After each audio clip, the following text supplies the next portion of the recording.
The galaxy cried for help. Then humanity answered with force. Part 1. The soft blue glow of computer screens lit up Alan Whitaker's face in the dim control room. It was 3:17 a.m. at NASA's Deep Space Communications Complex in Nevada, and he was the only one awake. Most nights were quiet. This one would not be. Alan sipped his cold coffee and adjusted his headset. His job was simple: monitor deep space signals and report anything unusual. For 8 years he had reported nothing. Space was vast and mostly silent. The first signal came as a faint pulse, barely visible on his monitor. Alan almost missed it. He tapped his screen, thinking it might be a glitch. Then it came again, and again. Regular. Deliberate. "That's not random," Alan whispered to himself. The pattern repeated perfectly every 83 seconds. First came a series of prime numbers, then a more complex mathematical sequence. No natural phenomenon created such patterns. This was a message. Alan's fingers trembled as he picked up the phone. "Sir, I need you to come in. Now." By sunrise, the quiet building had transformed. Scientists rushed through hallways. Military personnel appeared. Government officials spoke in hushed tones. The signal continued, growing stronger by the hour. "Doctor." Olivia Martinez arrived by helicopter just after noon. Short with dark curly hair and intense eyes, she was NASA's best xenolinguist. She had spent 15 years studying how aliens might communicate. Now she would finally test her theories. "Play it again," she told Alan, now surrounded by a team of specialists. The signal flowed through the speakers. After the mathematical introduction came a more complex stream of data. Images began to form on the screens. Diagrams, star maps, and what looked like alien writing. "They're establishing basic communication principles," Olivia explained to the room. "First math, then visual language. They want to make sure we understand." For 3 days, Olivia barely slept. She worked with computers to decode the alien language. On the 4th day, her eyes went wide. "It's a distress call," she said. "They need help." The message came from a coalition called the Eridani Alliance, representing 17 different species from nearby star systems. Their transmission included their history, culture, and a desperate plea. For over a century, they had fought a losing war against a species humans would come to call the Veraceans. The Veraceans were conquerors who had already enslaved hundreds of worlds. They showed no mercy. They took what they wanted, and they were winning. "But why contact us?" asked General Frank Rogers, who now represented the Joint Chiefs of Staff in the room. "We can barely reach our own moon these days. What can we possibly do against an alien invasion force?" Olivia looked up from her notes. "That's the strange part. According to this message, the Eridani have been watching Earth for decades. They've studied our broadcasts, our wars, our behavior, and something about us scares them." "Scares them?" The general frowned. "Yes. They kept their distance because they found humans unpredictable and potentially dangerous. But now they're desperate enough to reach out anyway." Olivia pulled up the final part of the message. It showed a comparison between humans and other species. While the aliens had evolved as specialized beings with specific strengths, humans were different. We were adaptable. We were stubborn. We were willing to fight even when victory seemed impossible. "They believe we have something the Veraceans fear," she explained. "They don't understand what it is, but they've noticed the Veraceans deliberately avoid our solar system even though they've conquered worlds with much more advanced technology." Within hours, the United Nations Security Council gathered for an emergency session. Representatives from every major nation watched as Olivia presented the message. The room fell silent as the implications became clear. "Let me understand this correctly," said the Secretary General slowly. "An alien alliance is asking Earth, the planet that can't even unite to fight climate change, to help them win an interstellar war against a superior enemy?" "Yes, sir," Olivia replied. "That's exactly what they're asking. And we have reason to believe we might actually have a chance." The Eridani believe so, based on their observations of both human behavior and Veracian patterns. They've included Technical information to help us build faster than light ships. They want to meet us halfway at a star system they call Anchor Point. The debate lasted days. Some nations wanted nothing to do with an alien war. Others saw opportunity in the advanced technology being offered. A few simply believed it was the right thing to do. 1 month after the signal was received, Earth gave its answer. Humanity would help. In homes across America, families gathered around televisions to watch the president's address. My fellow Americans, citizens of Earth, today we stand at a crossroads of history. We are not alone in the universe, and now we know that freedom is not unique to our world. Across the stars, others fight for their right to exist, just as we have done throughout our own bloody history. The president paused, his face solemn. We have decided to answer their call, not because we seek war or conquest, but because we cannot turn away from those who suffer. The same spirit that drove us to fight tyranny on our own world now compels us to extend our hands, and if necessary, our fists, to the stars. In the following weeks, the world changed. Traditional rivalries were set aside, resources were pooled. The greatest scientific minds came together with a single purpose: get humanity to the stars and ready to fight. At NASA, Alan Whitaker was promoted to lead the new communications team that would maintain contact with the Eridani. He often worked alongside Olivia, who now headed the cultural exchange program. "Do you think we can really make a difference?" he asked her one night, as they studied the latest transmission from the aliens. Olivia looked up at the star map projected on the wall. Thousands of worlds marked in red showed Varatian conquests. A small cluster of green represented the remaining free worlds of the Eridani alliance. Earth stood alone, a blue dot far from either territory. "I don't know," she admitted, "but I do know this. Throughout human history, whenever someone has cried for help, there have always been those who answered. Maybe that's what makes us different. Maybe that's what makes us dangerous." On the other side of the facility, engineers were already converting the first nuclear submarine into a prototype spaceship hull. Missile silos were being repurposed to launch components for orbital shipyards. Former enemy nations shared military secrets to develop weapons that might work against alien armor. Humanity had received the galaxy's distress call, and now, ready or not, humanity would answer with force. The galaxy cried for help, then humanity answered with force. Part 2. 6 months passed since the alien message arrived. The world had changed more in those months than in the previous century. Nations that once pointed nuclear weapons at each other now shared resources and technology. A single purpose united humanity: reach the stars and fight back. Admiral Samantha Powell stood at the window of the International Space Command Center, watching workers swarm over the massive structure, taking shape in orbit. At 53, with steel-gray hair and eyes that missed nothing, she had spent 30 years in the Navy before being chosen to lead Earth's first space fleet. "How many ships can we launch in the next 3 months?" she asked without turning. Around behind her, Dr. Kevin Jackson consulted his tablet. Tall and thin with perpetually messy hair, he led the engineering team adapting alien technology to human designs. 8 combat-ready vessels if we push the crews to double shifts, Kevin replied. The UEN Defiance will be ready next week. UEN stood for United Earth Navy. Old national identities still existed, but space belonged to all humanity now. Samantha nodded. "Make it 10 ships. The Eridani's latest message says the Varatians have broken through their outer defenses. We're running out of time." Kevin wanted to argue that pushing the schedule further might compromise safety, but he knew that look in the Admiral's eyes.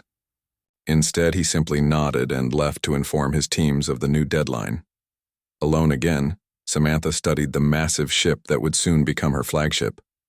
The UEN Defiance didn't look like the sleek spaceships from old science fiction movies.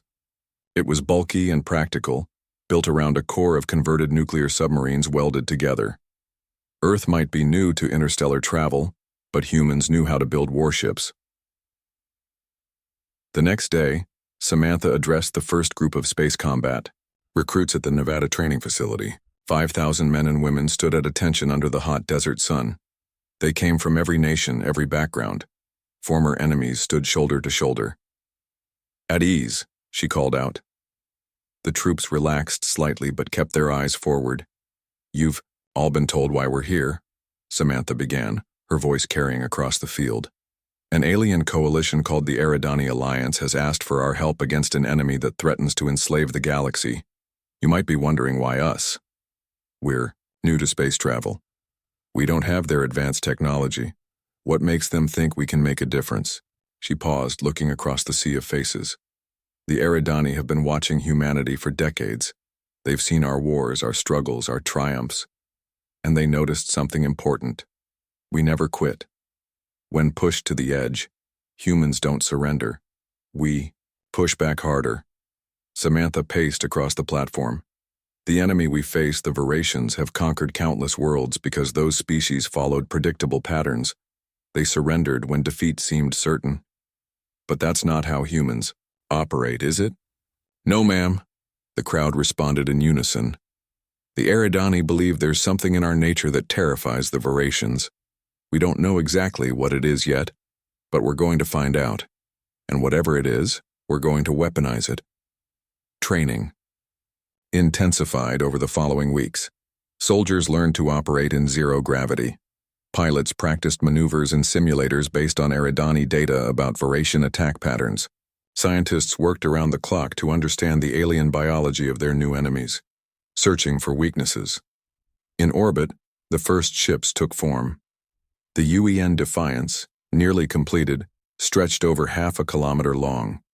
Its hull was reinforced, with new alloys developed from Eridani specifications. Its weapon systems combined human nuclear technology with alien energy concepts. 18 months after receiving the distress call, humanity was ready to answer. The day before launch, Dr. Olivia Martinez met with Admiral Powell in the Orbital Command Center. Olivia had spent the past year communicating with the Eridani, learning everything she could about their culture and their enemies. "The Eridani Central Council is prepared to meet our fleet at the rendezvous point," Olivia reported. "They've managed to hold the Veration advance at the Arcturus system, but they can't keep fighting much longer." Samantha studied the star map between them. A holographic display showed Eridani territory in green, shrinking as red Veration-controlled space expanded around it. Earth was a small blue dot, far from the conflict zone. "What about the faster-than-light drive? Will it work as they promised?" Samantha asked. "Dr. Jackson's team has tested the prototype extensively. The physics checks out. The Eridani wouldn't have given us faulty information. They need us too badly." Samantha nodded slowly. "We're betting everything on technology we barely understand. Fighting an enemy we've never seen to help aliens we just met. If I hadn't read the reports myself, I'd think this was insanity." "Maybe it is," Olivia admitted. "But you've seen the footage from the worlds the Veratians have already conquered. If they keep expanding, they'll reach Earth eventually. Better to fight them out there than wait for them to come here." The next morning, the first launch ceremony began. Thousands of spectators gathered at viewing points around the world. Billions more watched on screens as the UEN Defiance prepared to leave orbit. On the bridge, Admiral Powell took her command chair. Around her, a crew of 200 operated their stations with focused intensity. Many had been bitter enemies. Just months ago, Americans beside Russians, Chinese beside Indians, Israelis beside Arabs. Now they wore the same uniform with the simple emblem of Earth on their shoulders. "All systems ready, Admiral," reported Commander Gary Martinez, her first officer. "Engineering reports the faster-than-light drive is online. Weapons are armed. Life support at full capacity." Samantha looked at the main view screen showing Earth below. Blue oceans, white clouds, the fragile home they were leaving behind to defend. "Send the message to the fleet," she ordered. "All ships prepare for departure." 10 massive warships moved into formation.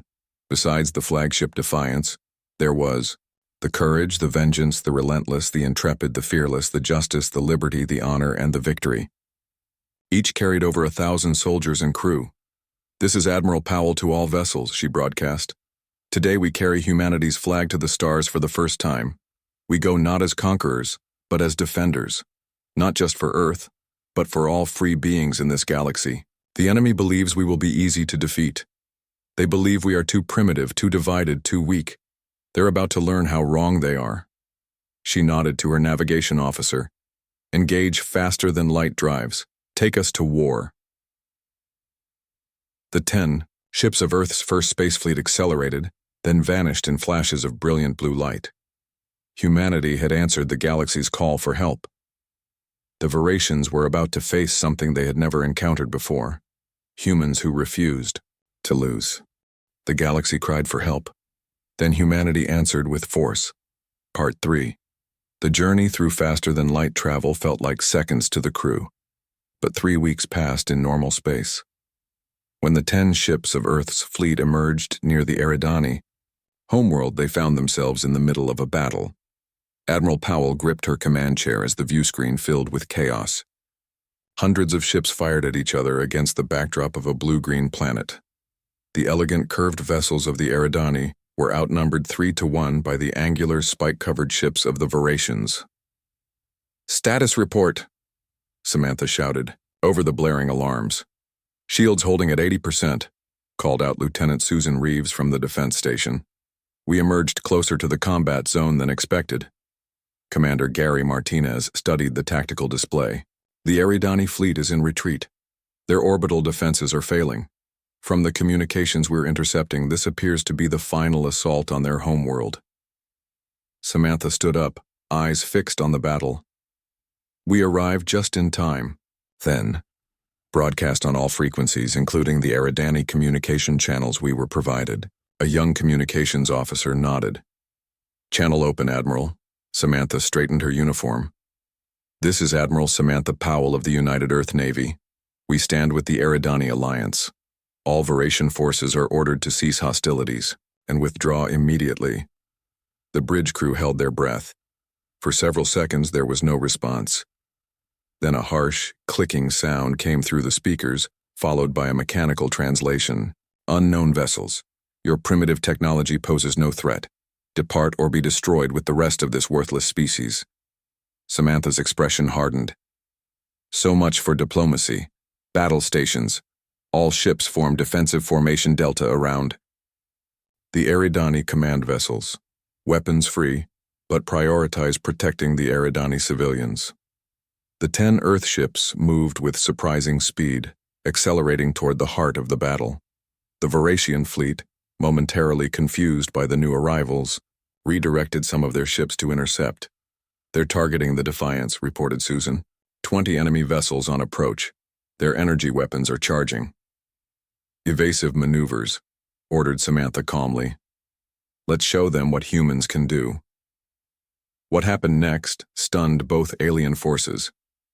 The Earth ships, despite their bulky appearance and less advanced technology, moved with unexpected quickness and unpredictable patterns, while Eridani ships followed logical, mathematical flight paths.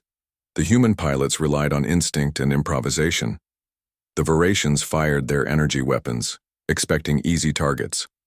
Instead, 8 of the 10 Earth ships evaded completely. The Courage and the Justice took glancing hits but remained operational. "Return fire," Samantha commanded. "All ships, engage nearest targets." Earth's weapons were less sophisticated but devastatingly effective. Missiles containing enhanced nuclear warheads detonated against Veracian shields, overloading them. Railguns fired metal projectiles at incredible speeds, tearing through weakened defenses. Lieutenant Grace Miller stood in the Defiance's launch bay with her boarding team. 30 soldiers in heavy space armor checked their weapons one last time. Grace, compact and muscular with short blonde hair, had been a Marine Special Forces officer before joining the space fleet. "Listen up," she called to her team. "Intel from the Eridani says the Veracians are physically stronger than us. Their exoskeletons can stop standard bullets. Aim for joint sections and sensory organs. Use the plasma cutters for their armor plating." The soldiers nodded grimly. None of them had ever seen a Veracian in person. All they knew came from Eridani descriptions and biological data. A red light flashed above them, followed by a klaxon. "That's our signal," Grace said. "Our target is their command ship. Admiral Powell is creating a gap in their defenses for us to slip through. Once we're aboard, We secure their navigation center and download their battle plans. Then we set charges and get out. Questions? There were none. These men and women had trained together for months for this moment. Boarding craft ready for launch, Grace reported through her helmet communicator. Proceed, Lieutenant, came Admiral Powell's voice. We'll keep them busy out here. The small armored transport launched from the Defiance, accompanied by 5 identical craft from other Earth ships. They accelerated toward the largest Varation vessel, a massive dagger-shaped ship at the center of their formation. Above them, the battle raged. 3 Varation ships had already been destroyed by Earth's weapons. Several more drifted, damaged, and powerless. But the Earth fleet had taken hits too. The Victory had lost its main engines and was being towed to safety by the Liberty. The boarding craft approached the Varation command ship under cover of a missile barrage. As defensive fire focused on the missiles, the small transport slipped. Through to the hull, Grace felt the bump as their craft attached to the alien ship. Cutting through now, reported her engineer, activating a laser that sliced through the Varation hull.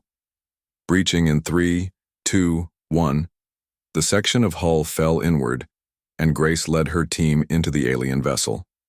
The corridor was larger than human scale, with purplish lighting and strange symbols on the walls. The air was breathable but had a sour smell. Move quickly and quietly, Grace ordered through the team's secure channel. They encountered the first Varatians at a junction. The aliens were tall, nearly 9 feet, with armored exoskeletons that looked like a cross between crabs and praying mantises. They carried energy weapons and moved with unnerving speed. Contact, shouted a soldier as the aliens opened fire.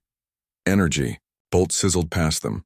2 soldiers were hit and fell, their armor smoking. Grace and the others returned fire, aiming for the joints in the Varation armor as instructed. The battle was brief but intense. The Varatians were stronger and better armed, but the humans moved unpredictably and adapted quickly. When bullets proved less effective than expected, Grace ordered her team to switch to shotguns and close combat. Outside in space, Admiral Powell watched the battle unfold. The initial surprise of human tactics was wearing off. The Varatians were regrouping, bringing more ships to bear against the Earth fleet. The Eridani flagship is hailing us, reported the communications officer. A slender, blue-skinned alien appeared on the screen. It had 4 arms and large, compound eyes that reflected light like prisms. Admiral Powell, the Eridani said in accented English. I am High Commander Zeal. Your arrival is most timely, but the Varatians are calling for reinforcements. We should retreat while we can save some of our people. Samantha shook her head. With respect, Commander, retreating is exactly what they expect. We need to hold this position until our boarding teams complete their mission. The Eridani's eyes flickered with surprise. You sent living beings onto their ships? That is unexpected. That's humanity for you, Samantha replied with a grim smile. We specialize in the unexpected. The galaxy cried for help. Then humanity answered with force. Part 4.1. Month after the battle at the Eridani homeworld, Dr. Olivia Martinez stood in a large laboratory aboard the UEN Defiance. Around her, a team of scientists studied tissue, samples and data collected from the Varatians. The room was filled with advanced equipment, some human and some Eridani in design. Play that combat footage again, Olivia instructed a technician. Focus on the Varation reactions when Lieutenant Miller's team changed tactics. The screen showed Grace and her soldiers fighting the tall, insect-like aliens in the corridors of the Varation command ship.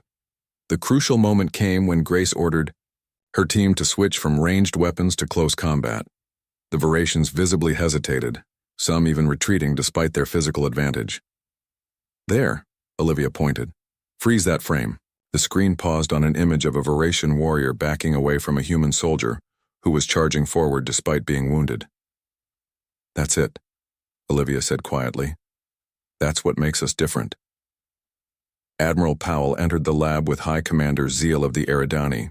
The blue-skinned alien moved gracefully despite the slightly higher gravity humans preferred. Have you found something, Doctor? Samantha asked. Olivia nodded.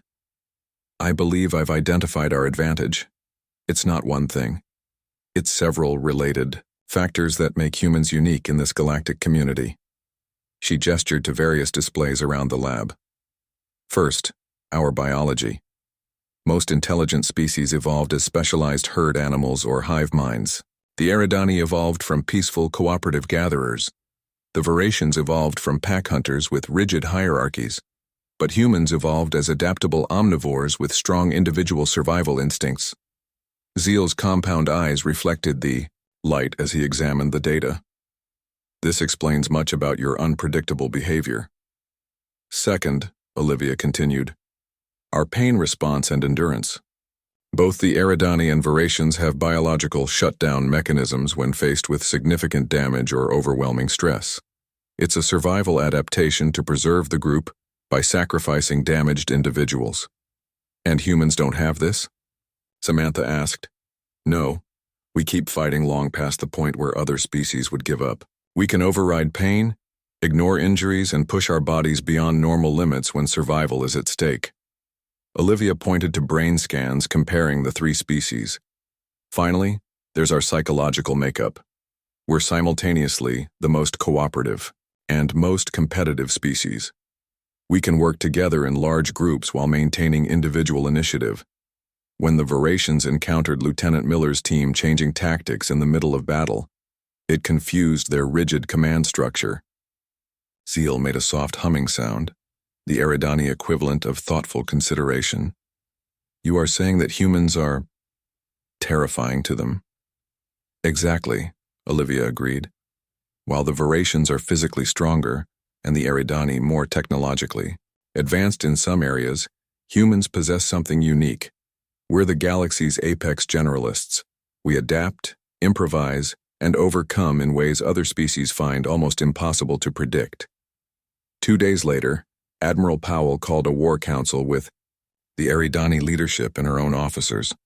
The conference room aboard the Defiance was crowded with both species. The Veracians have conquered thousands of worlds over centuries, explained Zeal, projecting a galactic map on the main screen. Their strategy is simple but effective. They attack with overwhelming force, accept surrender, then strip the planet of resources while enslaving the population. And if a species doesn't surrender? Commander Gary Martinez asked. They are exterminated, Zeal said simply. Until now, resistance has never lasted more than a few cycles. No species has successfully driven the Veracians from a world once they established control. Samantha studied the map. So that's our advantage. The Veracians expect either quick victory or manageable occupation. They've never faced prolonged resistance. Exactly, agreed Zeal, but we lack the temperament and abilities to wage such a campaign. Samantha smiled. Fortunately, humans have been practicing guerrilla warfare since before we had written language.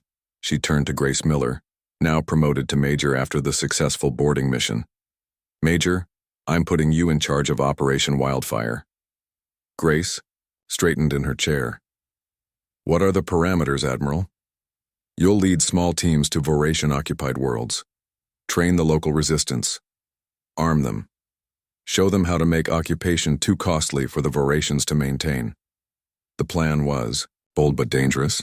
While the main Earth fleet would engage Veracian forces in space alongside Eridani ships, human special forces would infiltrate occupied planets to spark and support rebellions. 1 week later, Major Grace Miller led the first Wildfire team to Proxima Beta, a mining world that had been under Veracian control for 20 years. The planet's surface was mostly barren rock, with settlements built around deep mines that produced rare minerals. Grace's team of 12 humans made contact with the local resistance, a small group of blue-skinned, four-armed aliens similar to the Eridani but more muscular from generations of mining work. We want to fight, but we have few weapons, said their leader Krell as they met in a hidden cavern. And our people have been slaves for so long many have lost hope. Grace set down a crate of equipment. Hope is exactly what we're bringing. Along with these, she opened the crate to reveal compact weapons, explosives, and communication devices. Another crate contained medical supplies and food. We won't just give you tools, Grace explained. We'll teach you how to use them.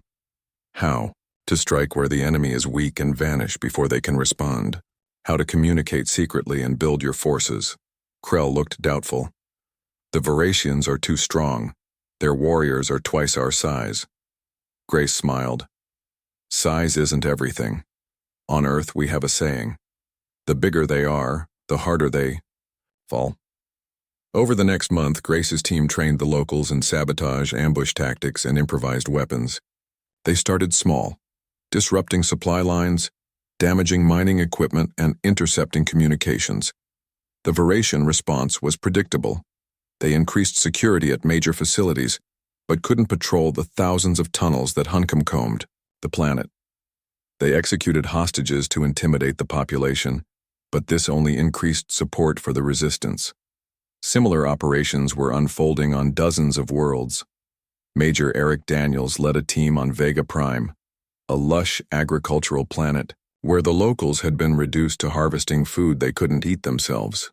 Captain Lisa Winters took her squad to the ice world tundra, where they taught the native population to use the harsh environment against their oppressors. On the Varatian command world, reports of uprisings caused confusion and anger. Their military had never faced this kind of warfare, distributed, persistent, and growing despite brutal crackdowns. For the first time in their long history of conquest, they were losing control of their empire. Admiral Powell received the reports with grim satisfaction. "How many worlds are now experiencing active resistance?" she asked during a strategy meeting. 117, answered Commander Martinez, with another 83 showing early signs of organization. Samantha nodded. "And our casualties?" "Minimal so far. The wildfire teams are staying mobile and working through local proxies whenever possible." Across the table, High Commander Zeal made the humming sound again. "You were right, Admiral. We don't need to win every battle." "No," Samantha agreed. "We just need to make occupation too costly to maintain." The Varatians built their empire on the assumption that conquered species would remain passive. They never planned for this level of resistance. For the first time since the war began, there was real hope in the Eridani commander's prismatic eyes. "We have much to learn from humans," Zeal said quietly. The galaxy cried for help. Then humanity answered with force. Part 5. 3 years passed since Earth's fleet first engaged the Varatians. The war had transformed from a desperate last stand into a sweeping campaign of liberation. Across hundreds of star systems, oppressed species rose up against their conquerors, guided by human advisors and armed with weapons supplied by the growing alliance. Admiral Samantha Powell stood on the bridge of the UEN Liberation, Earth's first dreadnought class warship. At twice the size of the original Defiance, it represented humanity's rapid advancement in space technology. Through the viewport, she watched as a massive fleet assembled, ships from Earth, the Eridani, and 24 other liberated worlds. "The last Varatian strongholds have fallen in the Orion sector," reported Commander Gary Martinez, now sporting a scar across his left cheek from a close encounter with Varasian troops. "Only their home systems remain." Samantha nodded. 3 years ago, such a push toward the Varatian homeworld would have been unthinkable. Now it seemed inevitable. "And our ground forces?" she asked. General Miller, reports that resistance cells are active on all Varatian-controlled planets. Their supply lines are in chaos. Their command structure is breaking down. The turbolift doors opened and Dr. Olivia Martinez entered the bridge, accompanied by High Commander Zeal. The Eridani leader had become a close ally and friend to the human command staff. "Admiral," Zeal said, "we've received a transmission from the Varatian High Command. They're requesting a meeting to discuss terms." Samantha raised an eyebrow. "Terms? After all they've done, they expect to negotiate?" "They're desperate," Olivia explained. "Our intelligence suggests their leadership is facing internal rebellion. The warrior caste is questioning why they can't defeat primitive humans. The worker caste is suffering from resource shortages caused by our disruption of their supply network." Samantha considered this news. "Very well, we'll meet them. But make it clear, this isn't a negotiation. It's a discussion of their surrender." 2. Days later, the meeting took place aboard the Liberation. The conference room was arranged with a large circular table. Samantha sat with her senior staff and representatives from the allied species. Across from them, a delegation of 5 Veracians entered, their tall forms moving with deliberate control. Unlike the warrior caste that humans had mostly encountered in battle, these were members of the ruling caste. Their exoskeletons were ornately decorated with metallic inlays, and they wore flowing capes that seemed impractical for combat. The lead Veracian stepped forward. A translation device on the table converted its clicking speech into English. "I am Supreme Director Kraz of the Veracian Dominion. We have come to discuss a cessation of hostilities and territorial boundaries." Samantha remained seated, a deliberate show of disrespect by Veracian standards. "I am Admiral Samantha Powell of Earth. Let me be clear, Director Kraz. We are not here to discuss boundaries. We're here to accept your unconditional surrender." The Veracians' antennae twitched in what the humans had learned was a sign of anger. Unacceptable. The Dominion has ruled this sector of the galaxy for 1,000 years. We are willing to withdraw from disputed territories and offer reparations, but we will maintain our core worlds and military capacity. Samantha looked to General Grace Miller, who activated a holographic display in the center of the table. It showed images of Veracian atrocities on dozens of worlds: mass executions, slave labor camps, and ecological destruction. "These are the reasons we cannot accept anything less than your complete surrender," Samantha said quietly. "You've had your millennium of conquest. It's over now." The Supreme Director's compound eyes fixed on Samantha. "And if we refuse, you would destroy our homeworld? Commit genocide against our species? That would make you no better than us." "No," Samantha agreed. "Which is why we won't do that. Instead, we'll continue what we've been doing, liberating your conquered worlds one by one, supporting resistance movements on your planets, and dismantling your empire until you have nothing left." She leaned forward. "But there's another option. Surrender now. Accept oversight by a new galactic council where all species have equal representation. Disarm your military forces. Begin making amends to the worlds you've harmed." The Veracian delegation conferred among themselves, their clicking language untranslated. Finally, the Supreme Director turned back to the humans.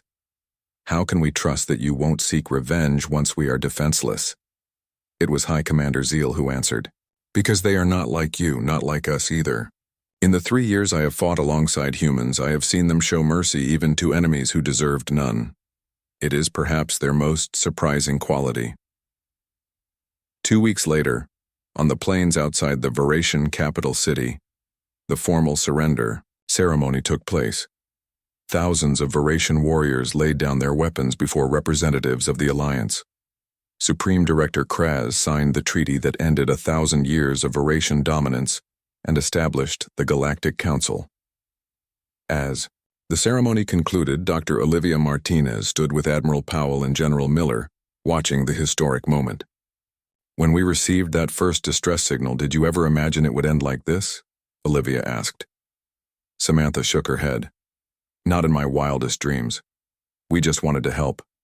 We never planned to reshape the galaxy." Grace smiled.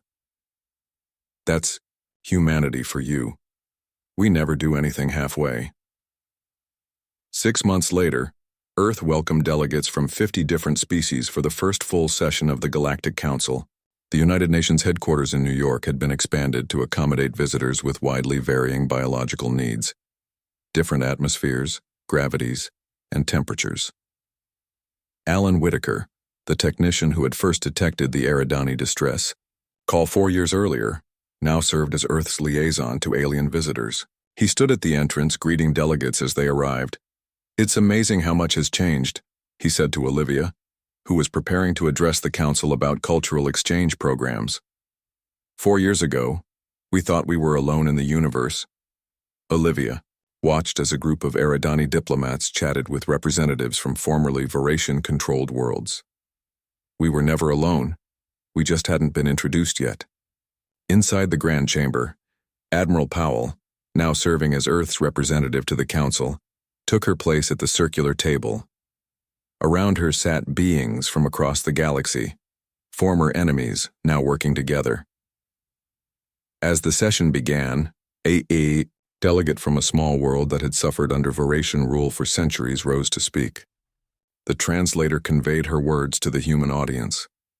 "My people have a new saying," she said. "It has spread across 1,000 worlds in the past year. When evil seems unstoppable, call the humans." A ripple of agreement passed through the assembly. "The galaxy cried for help," she continued, "and humanity answered with force, not just with weapons, but with courage, with compassion, and with an unwavering belief that freedom is the right of all sentient beings." Samantha listened, reflecting on the strange journey that had brought humanity to the stars. They had been discovered because they represented hope to a desperate galaxy. The same qualities that made humans frightening, their resourcefulness, their tenacity, their capacity for both violence and cooperation, had ultimately made them the galaxy's protectors. As she looked around at the assembled delegates, Samantha knew this was just the beginning. Humanity had found its place among the stars, not as conquerors, but as defenders of a free galaxy.